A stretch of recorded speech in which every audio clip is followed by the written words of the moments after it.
जब भी किसी काम का पुख्ता इरादा करना है तो अल्लाह पर भरोसा करना है। तो अल्लाह पर जब हम तवक्कल करेंगे, भरोसा करेंगे इस यकीन के साथ कि अल्लाह को तवक्कल वाले प्यारे हैं, अल्लाह को भरोसा करने वाले, उसकी ज़ात पर भरोसा करने वाले प्यारे होते हैं। और अल्लाह पर जब हम भरोसा करके किसी बात का पुख्ता इरादा करेंगे तो फिर उस काम को अल्लाह पर जब भरोसा करेंगे तो वो काम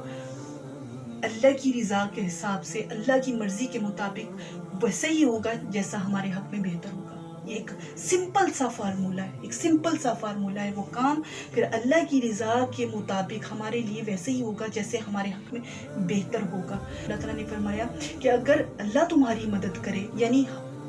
इस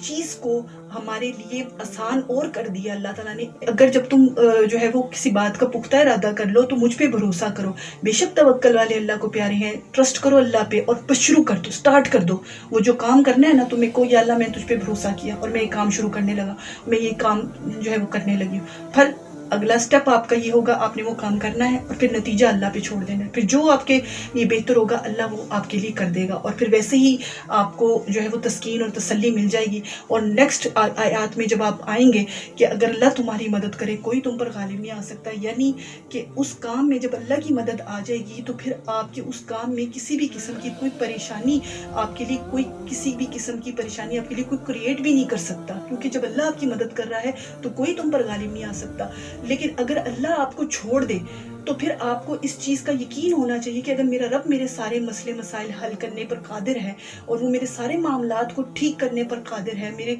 सारे मामलात को जितने भी जिनकी वजह से मैं परेशान हूँ, क्या करूँ या ना करूँ, अगर मैं अपने अल्लाह पर भरोसा करके उसको अल्लाह पर छोड़कर अपनी मामलात को और स्टार्ट किसी काम का कर रहा हूँ तो फिर मेरा अल्लाह मेरी इस तरह मदद करेगा कि कोई मुझ पर गालिब नहीं आएगा।